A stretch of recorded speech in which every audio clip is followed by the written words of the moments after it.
এই দ তোমার লই রাত জ্ঞান বইছি সুন্দর মৌলবি জানো কি ওর সাজগা মৌলবী কি অপরাধ করলো সভাপতি সাহেব? তুমি কইতাছো কি অপরাধ করছে এই অপরাধটা কি না করছে আমি 6 দিন ধরে তারাবির নামাজ পড়ি 1 ঘন্টা 45 মিনিট সময় লাগা তারাবির নামাজ শেষ করতে যেই কালে আমি কালকা নামাজে গেছি না এই ফুংনা মৌলবি 1 ঘন্টায় নামাজ শেষ করি আমি দেব যে কুল ভাই না এর লগে আমার কি দোষ মনিরা আমি গেলে 1 ঘন্টা 45 মিনিট সময় লাগা আর আমি না থাকলে 1 ঘন্টায় নামাজ পড়ায় না মৌলবী সভাপতি সাহেব যেটা কইছে এটা কি সত্যি হই? প্রথম 6 দিন পড়ছি 1.5 পারা হইরে, কালকা পড়ছি 1 পারা। সভাপতি সাহেব কালকা আইছে না, দুষ্টা কি আনা মা?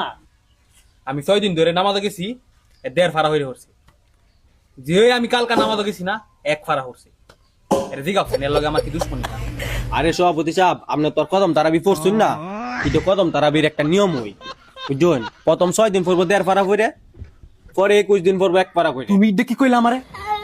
আমি জীবনে কদম তারাবি করছি না, খালি তুমি কইছো যে এইবার মসজিদের মধ্যে কদম তারাবি হরাইতাছে যে জায়গার মধ্যে 20 মিনিট 25 মিনিটে তারাবি শেষ হয়ে জায়গা এই জায়গার মধ্যে কদম তারাবি ফরায়া 2 ঘন্টা সময় লাগাও আগে নাহলে তোমার মসজিদ দেখতে পারিলাম আর ফুংনা মৌলবীর তো দৌড়ায় আমি কোনটা লইতাছে কি করতাম?